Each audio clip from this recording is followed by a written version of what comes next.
He titulado a esta reflexión La última semana. La última semana en la vida de Jesús, antes de la cruz. El Evangelio de Juan dedica más narrativa a la última semana de Jesús, más que cualquiera de los otros evangelios. Y Juan comienza este relato de la última semana con Juan 13, con estas palabras.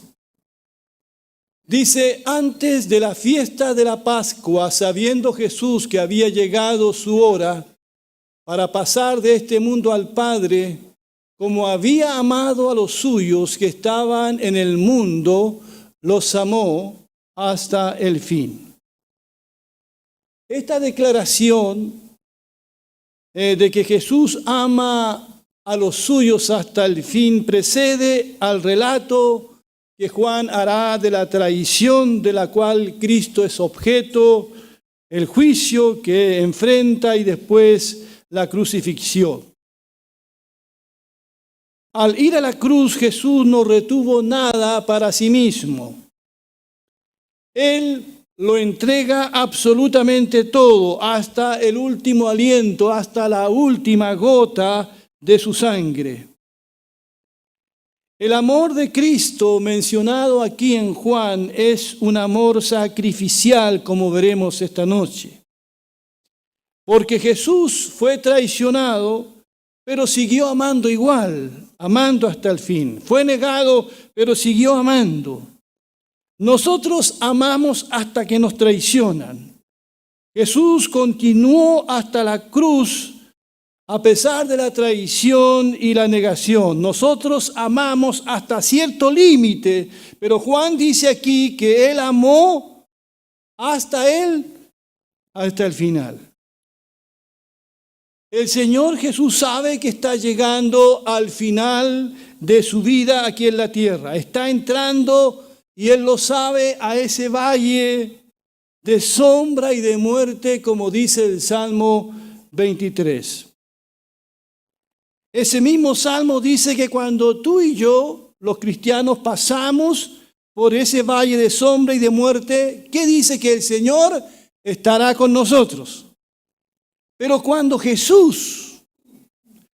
a Jesús le tocó pasar por ese valle de sombra y de muerte, nadie estuvo con Él. Pedro le negó, el que había prometido ir a la cruz con Él. Cuando Él pidió ayuda en Getsemaní, que lo acompañaran en la oración, durmieron, nadie acompañó a Jesús en un momento difícil. Jesús oró solo. Y estando en la cruz, su Padre lo abandonó. Pero a pesar de todo eso, Él nos amó hasta el fin. Y el apóstol Juan dice allí en ese versículo que tienen al frente, que Jesús había amado a los suyos que estaban en el mundo. Tiempo pasado había amado. Juan mira hacia atrás, pero también mira hacia adelante. Dice, los amó hasta el fin. Hasta el fin. Espero que los que somos casados aquí nos amemos también hasta el final. Posiblemente no ha sido fácil el camino. Han habido momentos de alegría y tristeza, de salud y enfermedad, de abundancia y escasez, de perdonarnos muchas cosas. Han habido desatenciones y conflictos, pero el compromiso es amarnos hasta el fin. He visto muchos ejemplos. Esta semana saludaba a Daniel y Elba, que son del norte, y el 4 de abril cumplían 70 años de matrimonio. 70 años. Amarse hasta el fin. Amarse hasta el fin. Si nosotros, que somos limitados en el amor, mezquinos en el amor, procuramos esto, amarnos hasta el fin, ¿cuánto más el Señor? En Él es verdad. Él nos amó hasta el fin. El ministerio de Jesús hasta este momento en que Juan dice estas palabras había sido un ministerio, un trabajo agotador, incomprendido. Ha sufrido un cuanto hay Jesús hasta cuando ingresa a esta última semana. Ha pasado hambre, ha pasado sed, ha pasado frío. Pero también Jesús ha sufrido el oprobio de la gente. Ha sido perseguido por la élite política y religiosa. Pero, ¿qué es eso en comparación con todo lo que le espera a Cristo sufrir en su última semana? ¿Qué es el rechazo que Él sufrió en Nazaret cuando los quisieron arrojar al vacío? ¿Se acuerdan? ¿Qué es ese rechazo en comparación a la cruz que le espera? ¿Qué es un insulto frente al dolor de los clavos? ¿Podemos nosotros los que estamos aquí sondear en parte algo del sufrimiento del Señor? ¿Podemos entender un poquito, adentrarnos un poquito en esto? Su peor día había llegado. El Señor sufriría el infierno mismo, el horror de la oscuridad más profunda, la soledad más angustiosa que ser humano haya sufrido en el mundo. El martirio de Cristo en la cruz es algo que jamás nosotros vamos a entender. Muchas cosas son un misterio para mí. Dios juzgó el pecado de toda la humanidad, el pecado de todo su pueblo en la persona de un solo hombre. Imagínense eso. Y ese hombre fue Jesús de Nazaret. La justicia procura de que en aquellos que matan y cometen crímenes horribles como el cometido anoche a un carabinero, todos pedimos que caiga todo el peso de la ley, eso decimos. Pero todo el peso de la ley no humana, de la ley de Dios, ley pura y perfecta, cayó sobre Jesucristo, porque Él decide tomar nuestros pecados y morir por cada uno de ellos en la cruz. ¿Podemos entender eso, lo que eso significa? Que el peso de la ley de Dios cayera sobre la persona de su Hijo. La justa ira de Dios se derramó sobre Cristo. Dios Padre castigó a Jesús, no por el pecado de un solo hombre, sino por el pecado de multitudes. Bien lo dice Isaías en aquel conocido pasaje: todos nosotros nos descarriamos como ovejas, cada cual se apartó por su camino, pero el Señor cargó en él el pecado de todos, no de uno, de todos nosotros, de todos nosotros. Yo no sé cuántas veces peca un ser humano en el día. El más santo pecará 1000 veces. No sé cuántos pensamientos impuros cruzan por nuestra mente. Cuántos malos deseos. Cuántas cosas permitimos. Morir por los pecados de un hombre en toda su vida es mucho. Pero tomar los pecados de todos nosotros, ¿quién puede soportarlo? ¿Qué sintió Jesús al llevar sobre su cuerpo el pecado de todos nosotros? ¿Alguien me lo puede decir? Nadie puede imaginarlo siquiera. Más de alguno ha pensado que no fue el sufrimiento físico lo que mató a Cristo finalmente.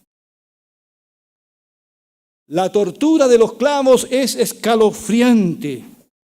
Los látigos y violencia de la cual fue objeto fue horrible. Pero piensen en eso que he dicho, en el peso de la ira de Dios cayendo sobre la vida de Jesucristo, el Hijo de Dios. Toda la ira de Dios acumulada por tantos siglos fue derramada sobre Jesucristo. Dan Orlund pregunta, ¿cómo retuvo Jesús incluso la cordura psicológica al absorber el castigo total de cada pensamiento lujurioso proveniente del corazón del pueblo de Dios?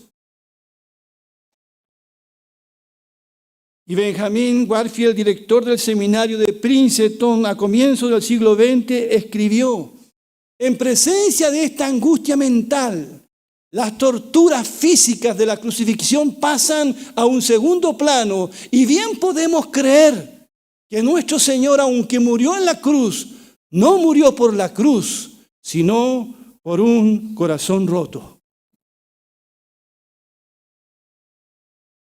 Fue el sufrimiento del corazón de Cristo lo que terminó por quebrantar su estructura física. Y no son pocos los que piensan en eso. Hay un salmo, ustedes saben, el Salmo 22, el salmo que más habla de los sufrimientos de Cristo. El Salmo 22 se cumple literalmente en Jesús. Escrito muchos siglos antes de que ocurriera, las primeras palabras de ese salmo fueron repetidas por Jesús en la cruz. Si usted lee el Salmo 22, y lo voy a leer aquí, dice, Dios mío, ¿por qué me has abandonado? ¿Por qué estás tan lejos y no vienes a salvarme?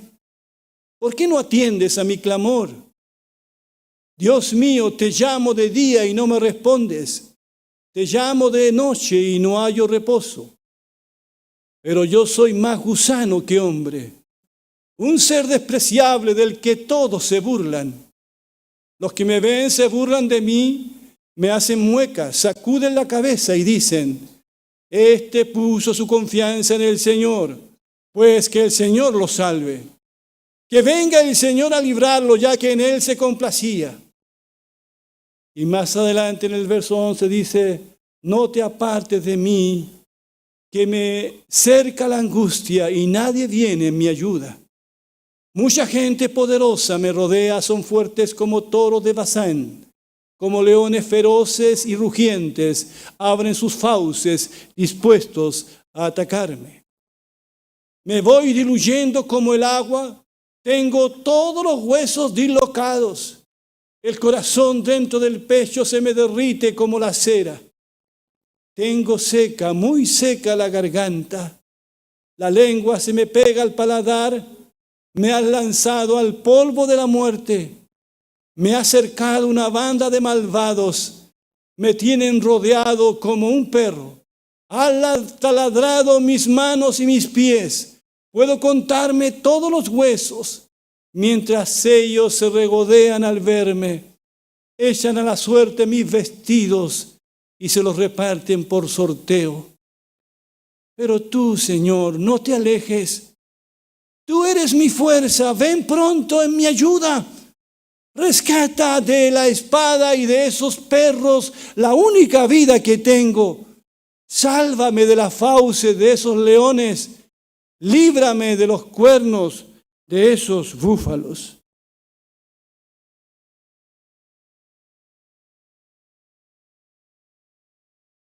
Salmo que se cumplió en Jesús. En la cruz.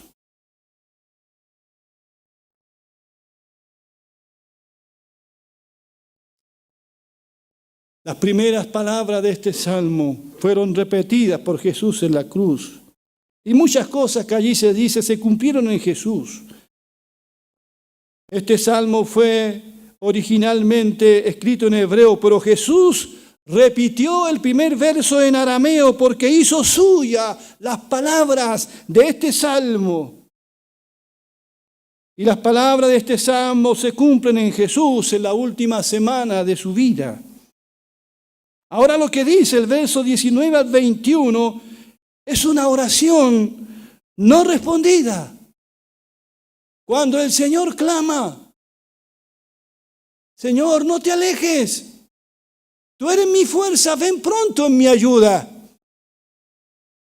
Rescata de la espada y de esos perros la única vida que tengo. Les pregunto a ustedes en esta mañana, ¿escuchó Dios la oración de su hijo? ¿La escuchó? ¿Vino el Padre a rescatarlo? Padre, ¿por qué me has desamparado? Si el Padre hubiese respondido esa oración, ninguno de nosotros hubiese sido salvo. A veces nos quejamos de que nuestras oraciones no sean respondidas, ¿verdad?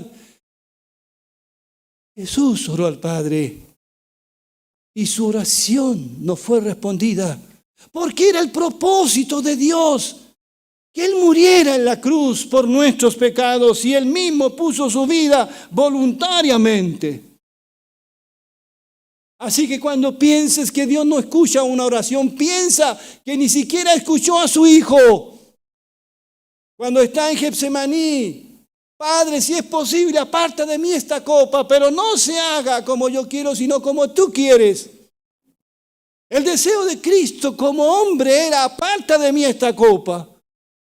Pero esa no era la voluntad de Dios. A veces tendrás que beber la copa del sufrimiento, de la prueba. A veces es el camino del Señor también para nosotros, que a veces nos quejamos de que Dios no responde a nuestras oraciones.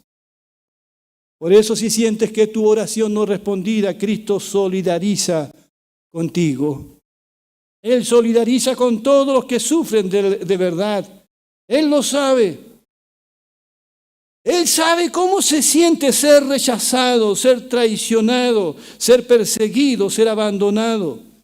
Él sabe de los dolores que sufre la gente, esos dolores tan profundos, porque Él los sufrió todos.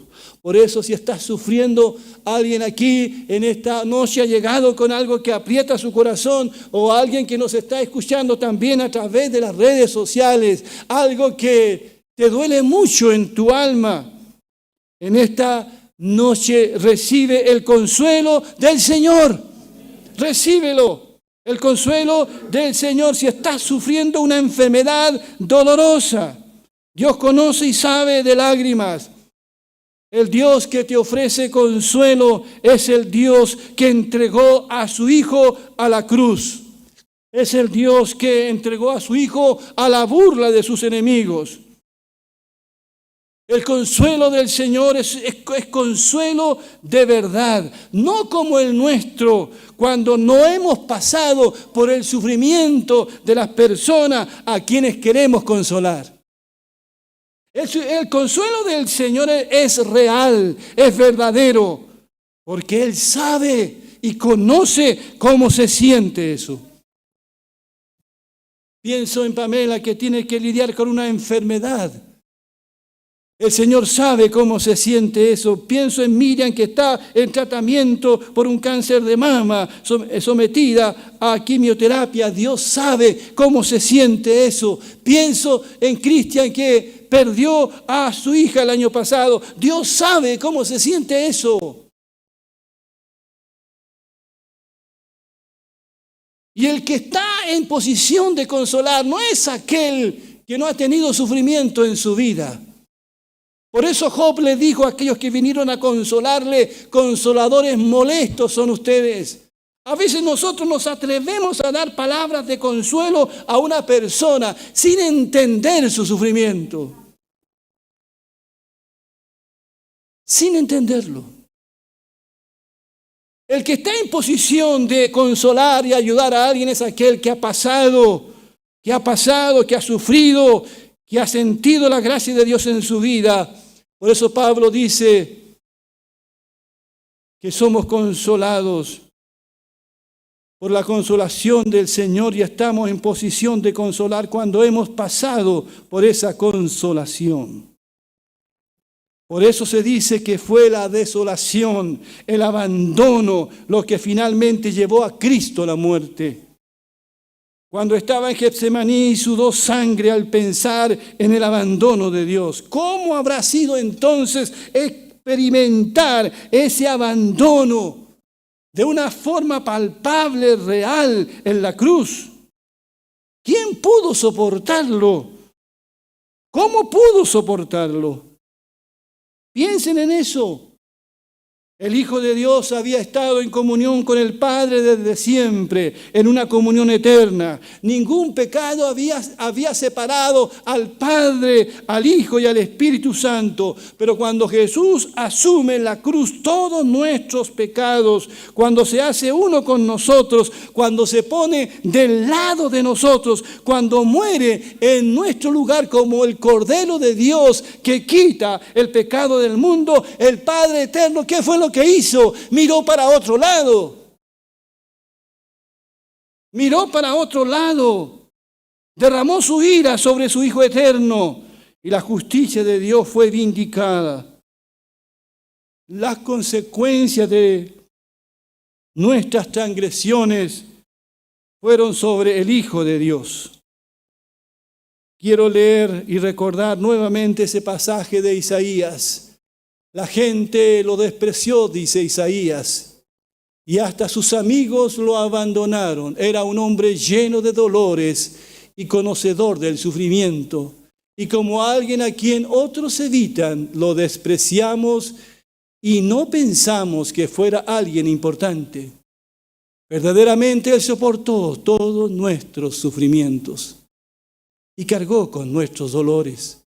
Aunque nosotros pensamos que Dios lo había castigado, golpeado y afligido, en realidad Él fue traspasado debido a nuestra rebeldía. Fue magullado por las maldades que nosotros hicimos. El castigo que Él recibió hizo posible nuestro bienestar.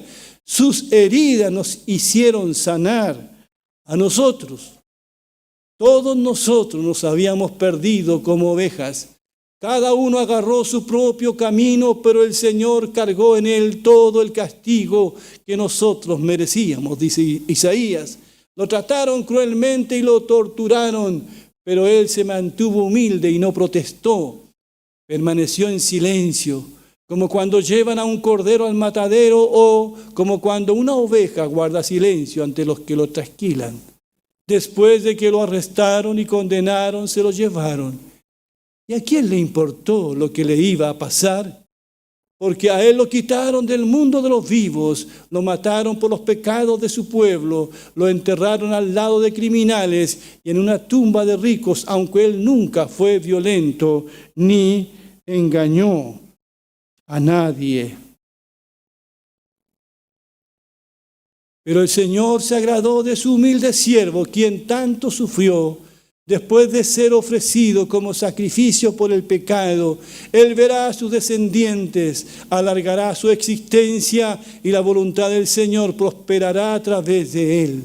Después de ese terrible sufrimiento, Él verá la luz, se sentirá satisfecho con todo lo que experimentó. Mi siervo, que siempre hace lo justo, salvará a muchos y cargará con el castigo que merecían las maldades de ellos. Porque Él se entregó voluntariamente a la muerte, fue tratado como un criminal, pero en realidad Él cargó sobre sí el castigo que muchos merecían. Ahora Él está ante mí intercediendo por los pecadores. Todo esto, hermanos, hermanas, amigos, amigas que nos están escuchando, todo esto ocurrió para que nosotros pudiésemos recibir perdón, paz eterna. A través del infierno que sufrió Jesús, nosotros podemos entrar al cielo. Él se hizo pobre para que fuésemos enriquecidos. Esto es lo que significan las palabras de Juan, de que Cristo nos amó hasta el fin. ¿Qué debe significar esto para nosotros? De que Él nos haya amado hasta el fin. significa, y con esto voy terminando, que nuestro futuro está asegurado. Él nos amará hasta el fin. Nada cambiará el amor de Dios por ti y por mí. Así que respira y da gracias a Dios. Él nos amará hasta el fin. Juan Bunyan, el autor del famoso libro El progreso del peregrino, dijo: Él nos amará hasta el final de nuestra vida, hasta el final de nuestros pecados, hasta el final de tus tentaciones, hasta el final de tus miedos.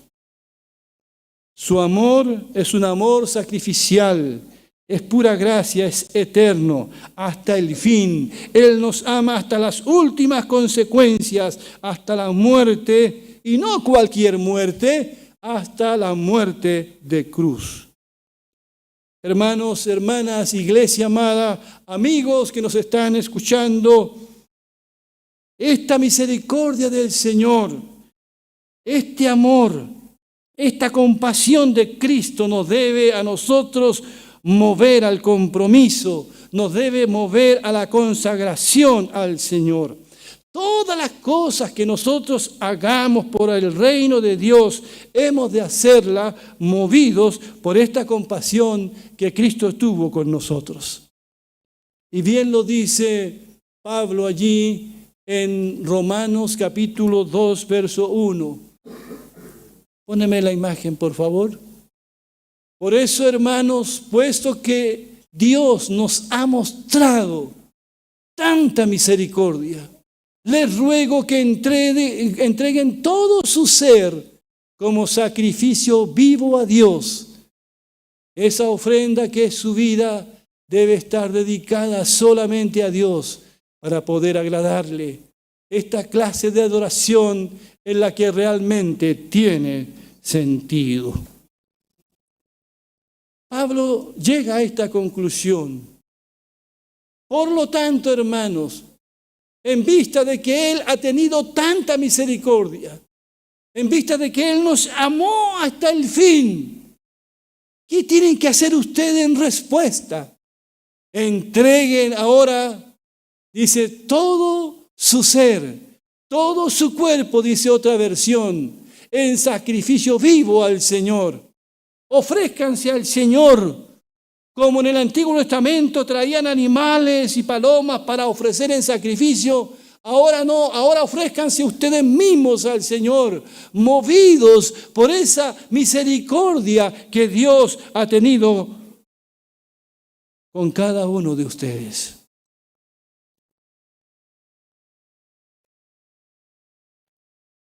Hay mucha gente en este mundo, hermanos, hermanas, que yo sé que muchas cosas que hacen para el reino de Dios lo hacen movido por esa cruz, lo hacen movido por esa misericordia tan grande, porque Cristo les amó hasta el fin. Amén. Sé de hermanos y de hermanas que tienen que cuidar a personas que no se pueden cuidar a sí mismas. Y es un trabajo agotador. Es un trabajo incomprendido. A veces es un abuelo, es una abuela, es una persona que no se puede valer por sí misma. Y le cuidan. Movido por la misericordia del Señor. Sé que hay hermanos que trabajan en un ambiente hostil. Otros trabajan en situaciones complejas, de mucho estrés. Otros salen a ganarse el pan todos los días con mucho sacrificio. Otros sirven a Dios y al prójimo, pero siempre teniendo presente eso que dice Pablo ahí. Por eso, hermanos y hermanas, puesto que Dios nos ha mostrado tanta misericordia, entonces ahora entreguen todo su ser como un sacrificio vivo a Dios. Ahora eso suena como muy espiritual. ¿Cómo lo hago? Eso tiene que ser práctico. ¿Cómo entrego mi vida en sacrificio a Dios? Bueno, entregando mi vida en servicio a otros. ¿Cuántos dicen amén a eso? los músicos de nuestra iglesia, los hermanos que trabajan en las comunicaciones, los que están en la puerta recibiendo las visitas, los diáconos y líderes de la iglesia, los maestros de niños, vaya que cuesta encontrar maestros de niños. Los que han preparado el musical mañana, ¿cierto? Para mañana. Los jóvenes que me acompañarán mañana a entregar alimentos a las personas en situación de calle. Todas las cosas que nosotros hagamos, tenemos que hacerlo por eso, hermanos. Porque Dios ha mostrado misericordia. No tenemos otra razón para servir al Señor, para adorarlo en el culto, para cantar esas canciones, rendirle nuestra adoración y nuestro servicio en la semana. Es la misericordia del Señor, dice Pablo, la que nos debe mover a consagrar nuestra vida a Dios. ¿Cuántos dicen amén? Es su misericordia. Si es otra motivación, está mal. Si no es la gloria de Dios, está mal. Permítanme, para ir terminando, recordar ese famoso soneto que de alguna manera resume esto. Dice: no me mueve, mi Dios, para quererte, el cielo que me tienes prometido, ni me mueve el infierno tan temido para dejar por eso de ofenderte. Tú me mueves, Señor, muéveme el verte clavado en una cruz y escarnecido. Muéveme ver tu cuerpo tan herido. Muéveme tus ofrendas y tu muerte. Muéveme, en fin, tu amor, y en tal manera que aunque no hubiera cielo, yo te amara, y aunque no hubiera infierno, te temiera. No me tienes que dar porque te quiera, porque aunque lo que espero no esperara, lo mismo que te quiero, te quisiera.